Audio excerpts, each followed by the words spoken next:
দেশের বৃহত্তম mobile operator Grameenphone গত ১৩ বছরে প্রায় ৩,৩৬০ জন বাংলাদেশি স্থায়ী কর্মীকে ছাঁটাই করেছে।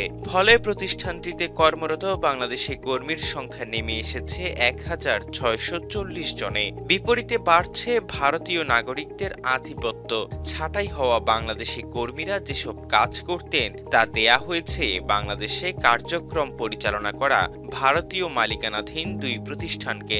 এছাড়া শীর্ষ পদে নিয়োগের ক্ষেত্রে সবসময় ভারতীয়দের অগ্রাধিকার দেয়া হয় বলে অভিযোগ রয়েছে।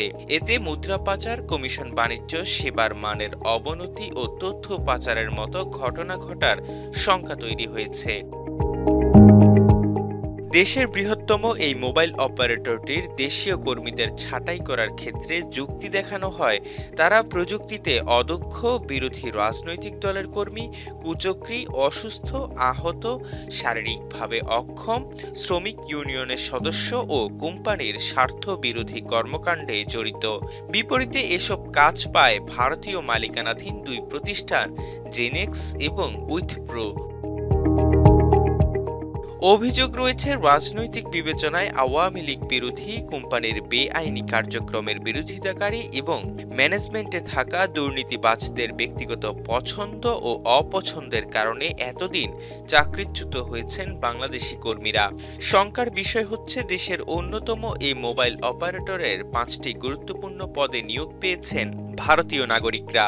তারা হলেন chief technology officer Jayaprakash, chief information officer Niranjan Srinivasan, chief procurement officer Bhangu Kaustubh, head of sourcing Gustav এবং প্রকৌশল বিভাগের প্রধান শ্রীভাভ।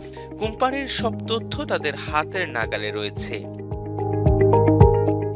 ছাঁটাই হওয়া একাধিক কর্মীর সঙ্গে কথা বলে জানা গেছে, অন্য দেশের যোগ্য ব্যক্তিরা গ্রামীণফোনের বিভিন্ন পদে আবেদন করলেও তাদের নেওয়া হয় না।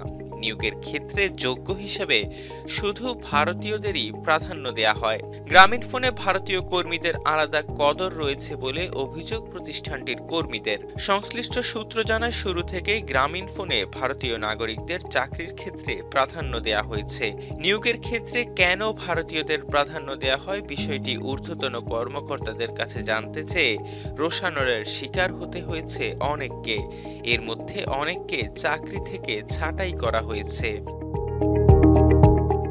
২০১৩ থেকে ২০১৫ সাল পর্যন্ত প্রধান নির্বাহী অফিসার হিসেবে দায়িত্ব পালন করেন বিবেক সুদ। ২০১৫ থেকে ২০১৯ সাল পর্যন্ত গ্রামীণফোনের প্রধান নির্বাহী অফিসার হিসেবে দায়িত্ব পালন করেন রিজভী শেঠি। ২০১৮ সালে হেড অব প্রোডাক্ট হিসেবে দায়িত্ব পালন করেন সৌরভ প্রকাশ। প্রধান নির্বাহী অফিসার হিসেবে দায়িত্ব পালন করেন দিলীপ কুমার। সিটিও হিসেবে দায়িত্ব পালন করেন যোগেশ।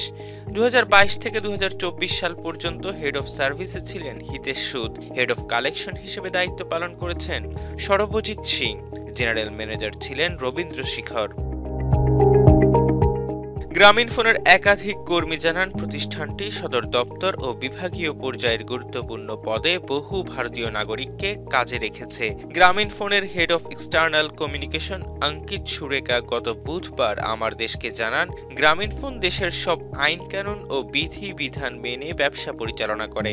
গ্রামীণফোন দৃঢ়ভাবে বলতে চায়, কোম্পানিটির বিরুদ্ধে উত্থাপিত অভিযোগগুলো সঠিক নয়।